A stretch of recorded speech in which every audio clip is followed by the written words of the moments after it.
ડાંગરનું વ્યાપક નુકસાન, એરંડા, તુવેર,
શક્તિ પાર તો નહીં પાહો મેં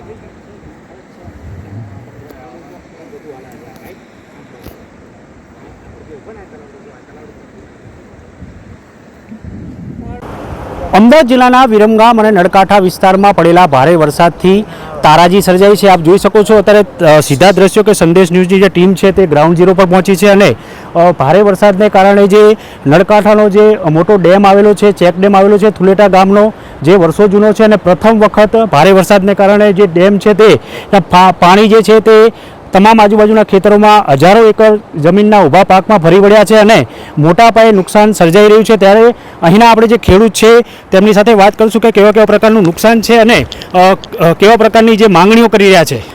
શું કહેશો આપ, આ ચેક ડેમ કેટલો જૂનો છે અને કેટલી વાર તૂટ્યો છે? મારું નામ રઘુભાઈ વિશાભાઈ કોળી પટેલ, ખેડૂત આગેવાન।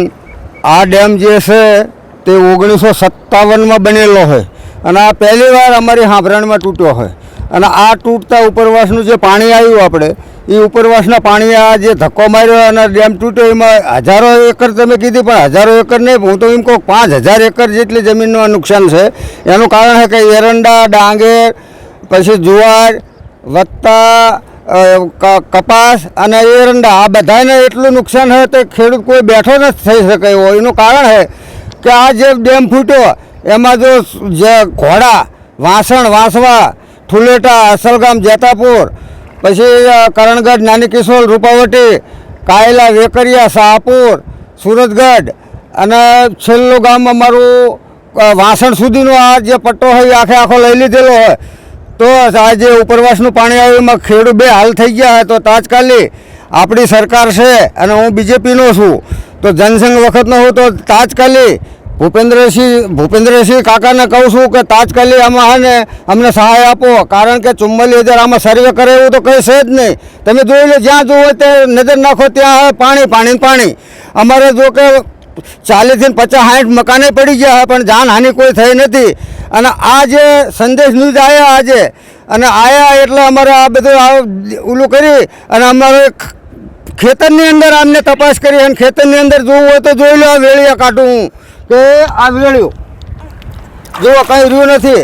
એટલે આ અમારું ખેડૂતનું જે હતું એ બધું જતું રહ્યું. બેંકના લેણા થઈ ગયા. જો સરકારને તો અમે એટલી પ્રાર્થના કરું ખેડૂત આગેવાન તરીકે હું કે આટલા ગામ નહીં પણ વિરમગામ તાલુકો સમગ્ર વિરમગામ તાલુકામાં નુકસાન છે.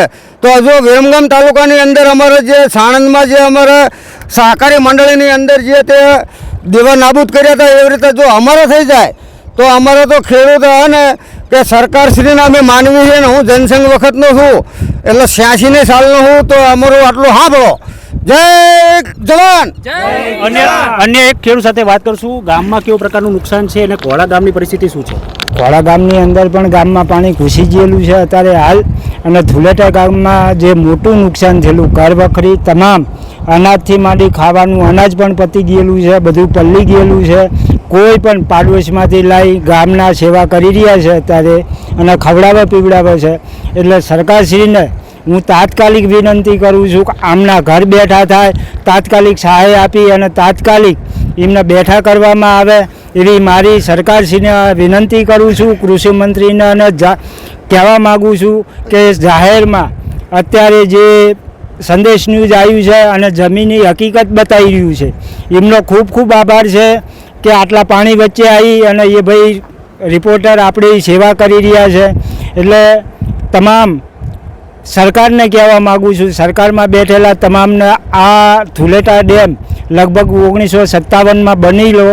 આ પહેલી વખત અમારા 48 વર્ષની ઉંમરમાં પહેલી વખત પાણી જોયેલું છે અમે કે આ ગામડાના આગળના 10-15 ગામને નુકસાન છે. હજારો હેક્ટર જમીન જે મોંઘા ભાવના ખાતરો, મોંઘા ભાવના બિયારણો, તમામ વસ્તુ જતી રહેલી છે. એટલે ખેડૂત ફૂલ દેવામાં અત્યારે થઈ ગયેલો છે. જે આ વખતે પણ આવું દિવાળી ઉપર સિઝનમાં આવું થયેલું, આ વખતે પણ કંઈ થયું જ નથી. એટલે સરકારને વિનંતી કરું છું કે તાત્કાલિક સહાય આપે અને 1 મહિનાની અંદર પૂરું પાડે એવું અમને સરકારશ્રીને વિનંતી કરું છું. યુવક સાથે વાત કરશું. કયા ગામના છો આપ અને કેવું નુકસાન છે? અમે ગામ સુરતગઢના છીએ. મહેશભાઈ સાગરભાઈ અમારું નામ છે. અમારે પણ ગામમાં બહુ અનોખું નુકસાન છે. ઘરમાં પાણી ઘૂસી જવાથી 10-15 મકાન પડી ગયા છે અને તેમને સહાય પણ આપી છે એકાબીજીએ કે રહેવાની વ્યવસ્થા, જમવાનું બી આપે છે. અત્યારે નિશાળમાં જમવાનું બનાવે છે, સ્કૂલમાં રહે છે એ લોકો અને એમની પરિસ્થિતિ બહુ ગંભીર છે. જાનવર બી અત્યારે પાણીમાં જ બાંધેલા છે. તેમાં અત્યારે એમને બી ઘાસચારો નાખી શકતા નથી અથવા એ પાણીમાં બહુ ડૂબાયેલા છે. અમારા પણ સુરજગઢનો બંધ ફૂટી ગયો છે અને કોહડામાં બી ગામમાં પાણી છે. આપ જોઈ શકો છો કે વિરમગામ તાલુકાનો જે આ ડેમ તૂટવાના કારણે તારાજી સર્જાઈ છે. ત્યારે નરકાંઠાનો જે આ તમે જોઈ શકો છો કે જે ડેમ છે, જે વર્ષો જૂનો ડેમ છે અને પ્રથમ વખત જે તૂટવાના કારણે હજારો હેક્ટર જે જમીન છે તેમાં કપાસ, એરંડા, જુવાર સહિતના જે અનેક પાકો છે ત્યાં કમરસમા સુધી પાણી પણ અત્યારે ખેતરોમાં જોવા મળી રહ્યા છે અને જેના કારણે પાક સંપૂર્ણપણે નાશ પામ્યો છે. ત્યારે ખેડૂતો અત્યારે સરકાર પાસે વળતર તાત્કાલિક સર્વે કરાવીને વળતરની માંગ કરી રહ્યા છે. પિયુષ ગજ્જર, સંદેશ ન્યૂઝ, નળકાંઠા, વિરમગામ.